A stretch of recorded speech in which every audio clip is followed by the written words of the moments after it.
Hello, everyone, and I welcome you to Shifting Tides. Today, I am delighted to bring to you Ruth Broyde Sharone, originally from Israel, but now living in the US. She is a filmmaker, an author, and a passionate interfaith activist. And now she is the creator of Interfaith, the musical. Let's welcome Ruth. Welcome, Ruth. Welcome to Shifting Tides. So glad to have you on the show. Delighted to be here. Yeah. Because I know your work. Thank you. Thank you. So, of course, I read about you and I was delighted to meet you in the recent past. And then I got to know more about your work. You have done some very fascinating work. And what really struck me was the film When God Spoke to Allah. And God and Allah need to talk. Oh, yeah. God and Allah need to talk. I think that's such a beautiful title. It's so appropriate for today's times. So before we get on to your film journey, I think what is important is how did you get on to being a songwriter and creator? I know that was a magical, mystical experience for you. It was. Yes. So, you know, it's so fascinating because sometimes what we consider a curse actually turns out to be a blessing.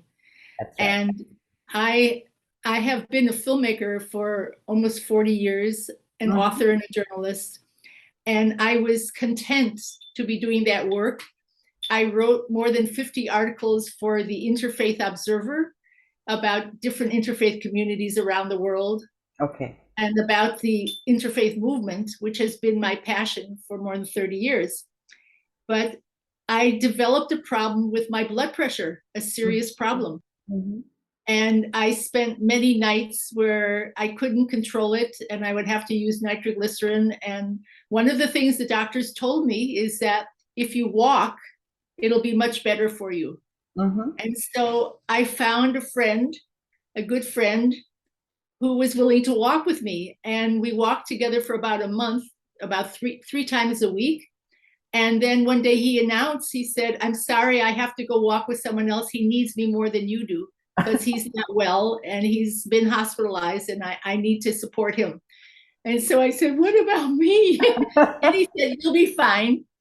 And then, Mahima, this is what's so extraordinary about this whole episode in my life is that we're so busy. We're absorbing so much information. We're talking all the time. We're discussing, and we are hardly ever quiet in our minds. Yeah. And I started walking by myself. And when I got quiet, this most extraordinary thing happened. I started hearing melodies and lyrics of songs. Now, I have to preface and say, because people say, "Oh, you mean you've never had any musical experience? Is this just a miracle? You know, like someone getting up from a wheelchair and walking?" Yeah. I said, yes, I learned to play piano when I was growing up and I played for many years, but I didn't pursue music as a career. I wasn't a songwriter, but the songs that were coming out were clever and humorous and deep. And they all had to do with interfaith. And at the beginning, I didn't understand what it was. So I would come home, I would write the lyrics down, I would type them out, and then I would remember the melody. And I called friends and I said, "I just wrote a song. Would you like to hear it?" And they said, "Sure." And so I sang it and they said, "How come you wrote it?" And I said, "I don't have the faintest idea." Wow. And then I'd walk some more and then more songs would come out. And sometimes when I was really troubled because the blood pressure wasn't staying down and I didn't want to go to the emergency room because I had been there before and they didn't really know what to do. They were just crazy spikes that I was having. So I would sometimes walk at 2, 3 in the morning under the street lamps and I would be composing music. I would hear music coming out. I'd come home, at 3 Wow. o'clock in the morning and write it down. And so I started sharing it with a friend of mine who is a professional musician and has won an Academy Award for his music for a short film. And I shared it with him and his wife and children, and they loved it. They started walking around the house singing the songs. And after 30 songs, he said to me, "You realize you have a musical?" And Oh I my said, "I God. do." And I thought about it. I thought, I guess I do, because here is what was, it wasn't just songs about romantic songs or songs about the weather or childhood. They were all songs that had to do with interfaith engagement. Mm-hmm. They were happy songs, they were funny songs, and they were tragic songs, like, what if my children go astray? What if they choose another way? What happens to my family tree? What happens to my legacy? And so these are the things that are happening in our society today. Yeah. So they were all a reflection of the interfaith world, Yeah. as I have seen it from the inside. That's right. And sometimes I would hear a line come out. I know this sounds kind of crazy. People who don't believe in the cosmic downloads will just say, "Oh, she just wrote." I would hear a line and I would sing it and I would laugh and I'd say, "Oh, that's terrific. I wonder who wrote it." So finally, I got what was happening. It took me a while because I didn't know. I was just getting a body of music and words that were pointing to. Well, the first song I wrote was called "What If When You Awoke," because since I was a little girl, I would always look at, as I was on the subway, I would always look into the windows of the people's houses as we passed by, and I would wonder, what if I lived in that house? What person would I be? What would I be like?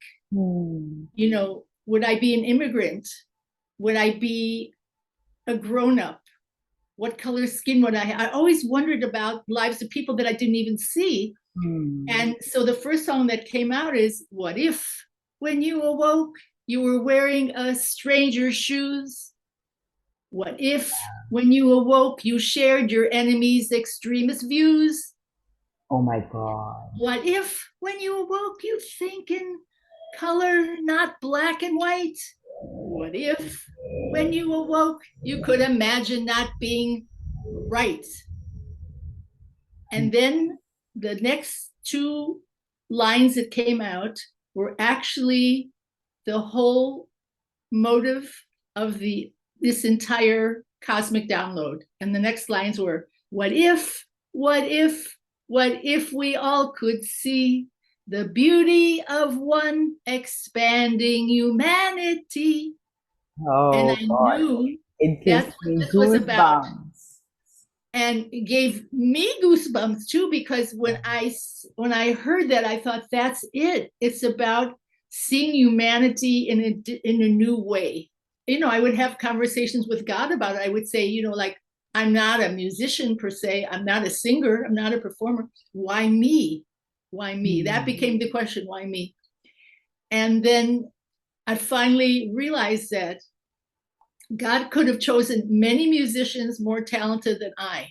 But I knew the interfaith community for 30 years. I had worked with people, Hindus, Sikhs, Buddhists, atheists, Seventh-day Adventists, Yeah, evangelists, that actually everybody. brings me to the next question is, first of all, what faith and what belief system were you raised in? Where do you Okay, come so from? that's a very important question. Yeah, and then how did that shift, and what were your own belief system, and why were you so driven to follow this interfaith path? You know? Okay, so that's a very important question. I'm Jewish, and I've been identified as a Jew for many years because I go to synagogue every week. I study Torah. I follow the Jewish cycles and the holidays. I don't keep kosher, but I don't mix meat and milk. There's certain things I don't do. I don't eat pork.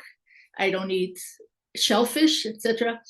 And I raised my children as Jews, and I speak Hebrew. I lived in Israel for almost 10 years, so I'm very identified as a Jew. And yet, I've had this keen interest in other cultures and other religions for most of my life. I spent a year and a half traveling in Latin America, and I lived with different families. And I was privy to the lives of people who might have been strangers, but I was suddenly in their shoes, if you know what I mean, because I would have dinner with them. I would get to be friendly with their children. They'd invite me places. And then when it was time for me to leave, and I was so grateful for their hospitality, and they would shower me with gifts. I was young, I was in my early 20s, and I had this extraordinary, life-changing experience of being exposed to so many different people and cultures and language that when I came home, the joke in my family was that they didn't know who I was because I spoke English with a Spanish accent. Okay. And believed that I was born in Chicago and raised there. They all thought I was a Latina because even my mouth had shifted the way I used it to speak. You know, when you speak a foreign language and you're trying to actually pronounce it the way the natives do, everything had shifted. And then I didn't know who I was, Mahima. Yeah. So God chose someone who knew what it was to be a foreigner or an alien, you know? Yeah. God chose someone that knew the communities, knew about their practices, loved them, cared about them, respected them, and understood that this interfaith enterprise is God's work. Of course, of course. I mean, I do understand and know, and I've experienced this cosmic downloads, and I know exactly what it means and why does it come to anybody, come to a person. Obviously, it's meant to take you on that journey, on that path. From there on, you're ready for it, and that's when it happens. It could have happened 30 years ago, but it came at the time when it was meant to. And what about you? You received a cosmic download to start these interviews. Yeah, absolutely. And how do you explain that? I no experience, and I owe this to the pandemic, because we were all locked up and we had no access to traveling, no access to going out, no access to any work. So and I knew that I wanted to hear people's stories about their shift. I wanted to know, and I wanted to spread this out. But it's all started very, very casually. It started like a fun thing. But then it just became an obsession. And it also catapulted into a space which I have no control over anymore. Right. It's just expanding, and beautiful people like yourself are coming on the show, and it's just bringing out so much of this knowing, which we can't put a finger on analytically. With an analytical mind, we can't put a finger on it, but it makes a lot of sense. Right. But I want to tell you that one of my most important lessons in all of this is a universal lesson that has nothing to do with interfaith. It has to do with creativity. And I'd like to share that with your audience, because yes, please. Especially after the pandemic and people feeling kind of listless and not feeling capable of doing things, and maybe the creative urge seems to have disappeared. So after I realized that I was writing a musical, I thought, well, I'm a filmmaker. I don't know how to make musicals. So I went to musical boot camp for 5 weeks. Okay. And the teacher said to me, I showed her my album. I had already produced an album with 11 songs. I had gotten singers and gotten an arranger, and I went to a studio, recorded the song. I never did this in my whole life. I did all this, and I came in with my album, look, I already did an album. And she said, Ruth, you're not going to like what I'm going to say to you, but I think you should put your music away, your album, and not pay attention to it at all. Oh. She said, you need to write a good story. And when you have your good story for the stage, because theater is not the same as film, right? When you have a good dramatic story, then you'll take your music out and you'll see, do the songs fit? Some of them may be perfect. Some of them won't fit at all. And in some cases, you'll have to write a new song for a character. And so I said to her, now this was after writing 30 songs, right? I said to her, how am I going to do that? And she looked at me and she didn't understand what I was really asking, because I felt all these songs were channeled. I didn't know how to write a song. Yeah. I knew that I had some techniques and I could work on the words and the rhyme, but the basic songs I felt had come from the other side, or from. Yeah. And so when she told me that, I became paralyzed and I couldn't do anything. Oh my And I God. put the musical aside. And Oh I my thought, God. that's the end of that. And I was really depressed. I'm not a person that gets depressed easily, but I was really depressed because I thought, so what is all this about? How am I going to do this? And then, the light goes on and this is what I got. Ruth, the well of creativity is always there. It never disappears. You just have to go there and pump up the same water that you got before from the well of creativity. You need to go and access that water, that the lyricism, and it's all there. Oh So my because God. it can't be that it just disappears. It's always here. God created us Yeah, in God's image. We're all creators, right? And absolutely. so how could it be possible that I could write 30 songs and then never write a song again, unless I believed I could never write a song? And so I thought, if that's true, then I'm going to write a song right now. So I sat down, and in 20 minutes, I wrote a song called A Song of Peace. It wasn't for the musical, it was just a song. And then I thought, I can do this. Mahima, I can do this. And that means anybody who's ever stuck and thinks the muse will never come to me again, that's incorrect. Yeah. It's up to us. It's not waiting for something to come through us. It's our believing that we can open the tap and the water will stream out. And once I knew that, I could sit down on any given day and write a song about anything. And that discovery was as important as getting the music for the musical, because it taught me something about the way the universe works and the way God works, and the way God expects us to understand that if we are in her image, in his image, that this is all possible for us. And so when we have a writer's block or whatever it is, it's only temporary, it's not permanent. And every day there's a way to be creative.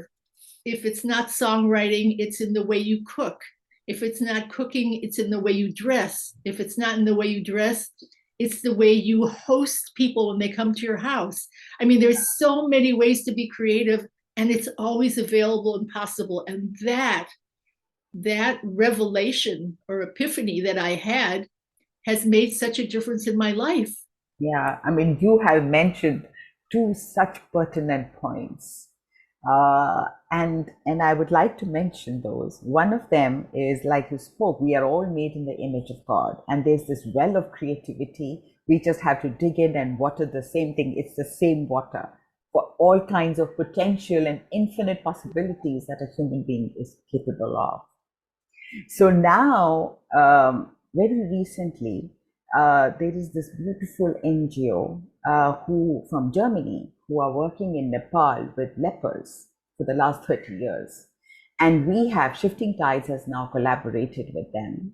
And I'm going to bring out their stories onto Shifting Tides. And their story is that these lepers who have stumps, they don't have fingers, yet they are the best artists of the world. I believe it. The best. I don't know where do they put the brush and how do they paint? No idea. Or with their feet.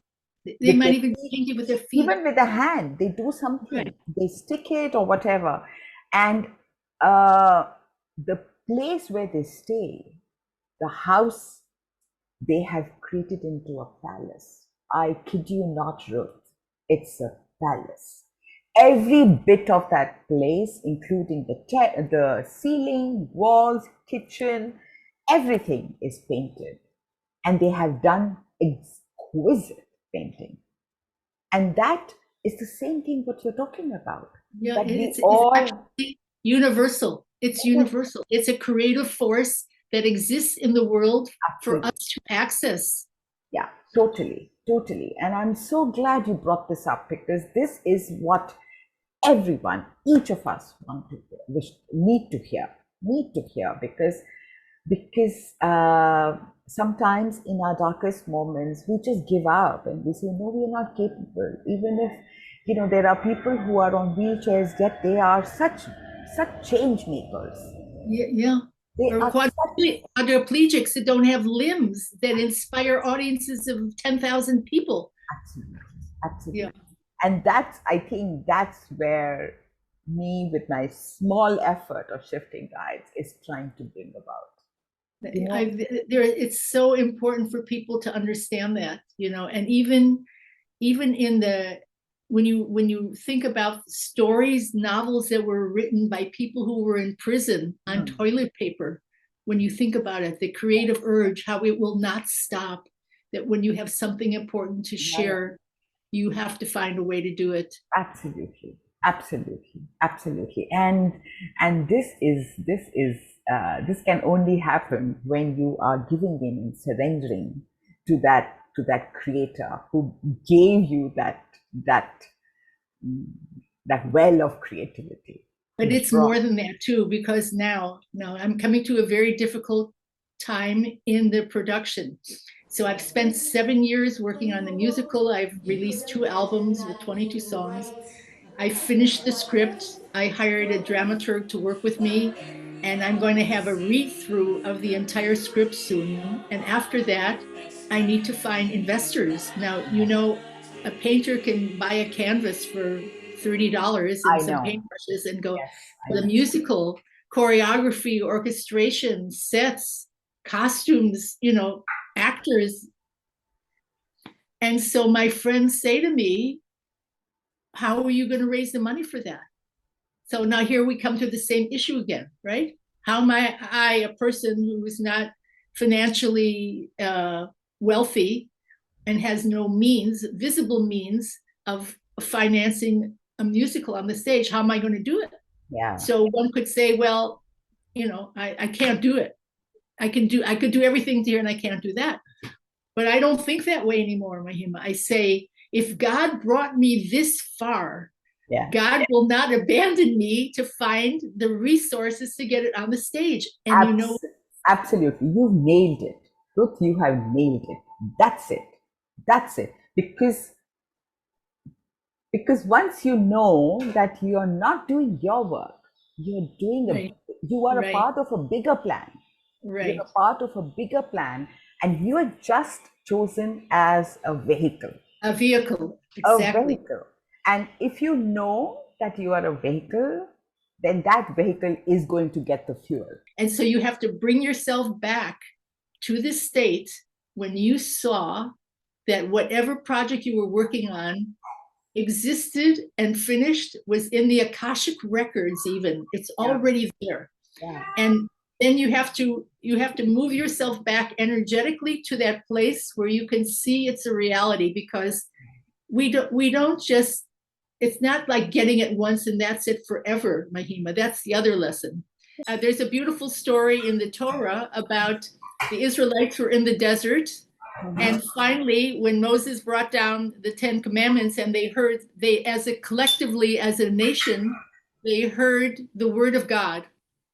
And it was such a high that they could barely hear the first word, even the first letter of the first word, because it was so beyond their capability to understand everything. So it says in the Torah that they ran away from the mountain. They said to Moses, "You'll tell us later." But they all experienced collectively the revelation. One of the highest moments certainly in the history of the Jewish people, right, was receiving the Torah on Mount Sinai.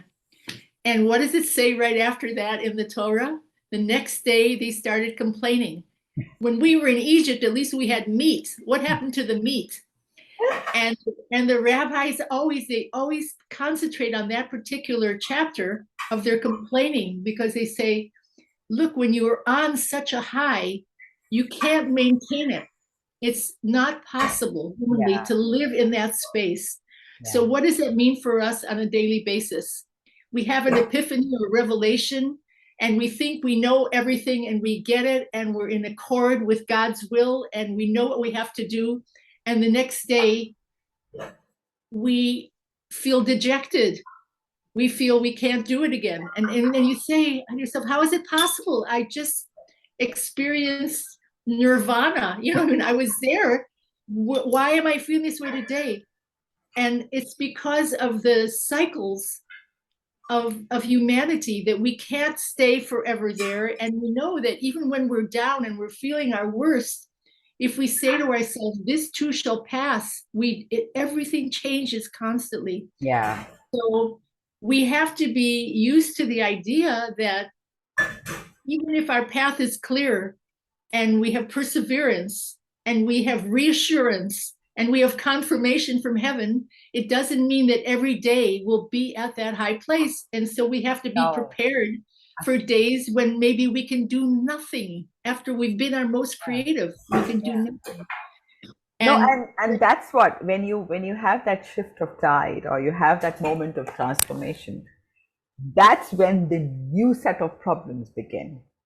Right. A new set of problems which you have not experienced before.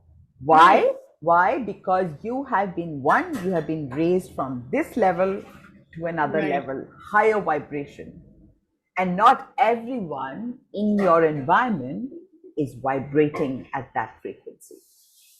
And that's why new problems emerge. And then you need to reach that place of inner equanimity, so that you are able to see it through. You are able to figure out that, okay, this too shall pass. I will live through it.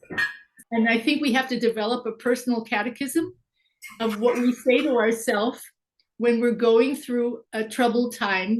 We have special words we can say, like, it's okay, there will be another chance, it'll be better. Yeah. And then I got confirmation, heavenly confirmation. And this is what when we're on the right path, we'll find that strangers will come through our lives and tell us something that not a family or member or a friend will say, but a total stranger. God works through people. God doesn't put up a billboard. God sends you some. Absolutely. I so agree. Right. Yeah. One last question, Ruth. I'd like to know, how did that title come about? But God and Allah. God and Allah need to talk? Yeah, I think that. Okay, so I have to tell you, my girlfriend was appearing in a show in Hollywood, and I went to see her. On the way home, I passed the streets of Sunset and Hollywood Boulevard, and there was an enormous billboard that said, God and Allah need to talk. A billboard. And it was 2 years after 9/11. And I first laughed because I thought that was so funny, because God and Allah are the same. Why would they have to? Yeah. But I stopped my car, I pulled over to the side of the road, and I felt like crying. And I thought, this is so bad. We have divided ourselves so much that now we've even divided God. Exactly. And so that's when, another cosmic download. I go home, and for 3 days and 3 nights, I'm thinking, that's the film I need to make. God and Allah need to talk. So I go back to film the billboard, and it's gone. And I trace down the person who put it up there, and I ask him, why did you do it? And he said, it just seems like we can't talk to each other anymore. And then I put aside what I was doing, and I ended up making a film that usually films, yourself, they can take years till you finish them. Yeah. In 4 months, I finished the film. And when I premiered it in Los Angeles, 450 people came without advertising. 250 people were turned away. I had speakers from all the different religious communities. The mayor of Hollywood came, the sheriff came, Diane Watson, our congresswoman, came. Wow. 16 communities were there because So everybody was. what did you do? What was the content of the film? The film was a rabbi and an imam got together and decided to have a Passover Seder for reconciliation, to Wow. reconcile Isaac and Ishmael. And because it was after 9/11 and there was so much tension in the air, they decided they would have this dinner together and read the Haggadah, read the book, but in the context of the struggle between Isaac and Ishmael. And they would refer to the fact that Abraham was their common father. And that when Abraham died, they went together to bury him, which showed that they made up, that they finally reconciled. Yes. Oh, wow. So, and after that, at that Seder that night was a Christian priest who was so imbued by the beauty of the evening and what they were doing that the next year came and he said, we don't want to be your guests. We want to help you organize this. So they had another Seder, which I showed a year later. And it showed how people are magnetized to this idea of finding a commonality and finding a beauty in getting together with our differences and being able to celebrate what's really important. So that was a film. It was only a half-hour film, but I was invited to show it at different places around the world, and it became sort of my calling card. When the people would hear the name of the film that I made, they say, "Oh, we know about that," and because it was the moment for that film to come out, and it was because I saw a billboard. Yeah. So there again, it's either an inner voice or sometimes it's a billboard and something that captures you. And when you can't stop thinking about it, there's more in it than what you originally thought. Absolutely. And in the end, Ruth, I really would like to give a message to everyone. What is it that you'd like to tell the world vis-a-vis your life experiences and what you managed to do with all the cosmic downloads and with all the beautiful creative information you got from the divine? What is it that you'd like to encourage people with? Okay, I'm going to do with your audience what I have done with many audiences around the world. I'm going to ask you to do a little experiment with me. Are you ready, Mahima? Yes. Okay. I want you to raise your right hand like this in the air. And I want you to just raise your little finger. Okay. Now, what I'm going to teach you now is both a physical law and a spiritual law. Okay. That little movement, when you do this, causes all the molecules in the world to rearrange. Think of little bubbles. They all have to rearrange themselves around the little tiny movement of your finger until the entire molecular structure of the world has shifted because of your one small movement. Oh. And I've had physicists in the audience that have said, she's right. And then I say, it's also a spiritual principle, not just a scientific principle, that if you perform one small profound act, when you leave here today, you can change the entire world. Now that is understanding the power we have as individuals. Yeah. And so I ask people, close your eyes for a moment and just ask yourself, what is the one small, profound act I could do when I leave this room, when I leave this auditorium, when I leave this space that could have an effect on the world? And I did this with a group of I think it was 8 people in Eugene, Oregon. And I always say to myself, no matter how small or large the audience, it doesn't matter. Those who are going to be affected by it will be affected if there's only one. It doesn't matter. Yeah.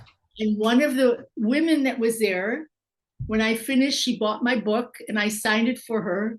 And 6 months later, she wrote to me this letter. She said, I took seriously what you asked me to do.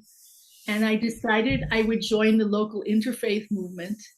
And she said, I organize breakfast for the homeless people, and now we're serving 6,000 meals a month to homeless people. And then she said, I was elected to be the president of the interfaith movement. And I just want you to know that came out of my evening with you of telling me to move my little finger. Amazing. So everybody out there, you may think you don't have power. You may think, who am I? I'm one little person. It's not true. You can change the fabric of the world by the smallest act, an act of compassion, an act of kindness, an act of understanding, an act of charity, an act of creativity, an act of just recognizing that each of us has been given a gift, and that gift is special and unique to us. And that if we ever are despondent or feeling that there's nothing left for us to do, we have to remember that even the smallest movement can affect the whole world. Yeah. And that's how ultimately we change the world, because we recognize that we have that power. That's what I'd like to share with everybody. I couldn't agree more. I couldn't agree more. Thank you, Ruth. Thank you for this, such an enlightening conversation. I so enjoyed talking to you. Thank you. I bless you for your work, Mahima. I bless you. I bless you. And thank you. Thank you. I'm grateful. Thank you so much. Thank you. We are made in the image of God with infinite possibilities, with a well of creativity. All that we need to do is dig into that well. I am sure each of you must have enjoyed this conversation as much as I did talking to her. So look within and see what is it that is hiding inside you. The pearl of creativity that is sitting inside you. Bring it out, bring it all out. So with that, we end our episode today. Look out for more in the next episode. And please don't forget to like, share, and subscribe on our YouTube channel. Goodbye for now. God bless.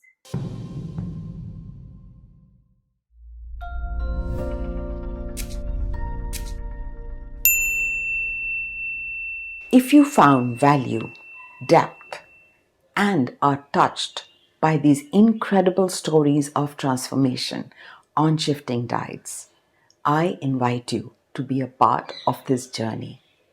How could you do that?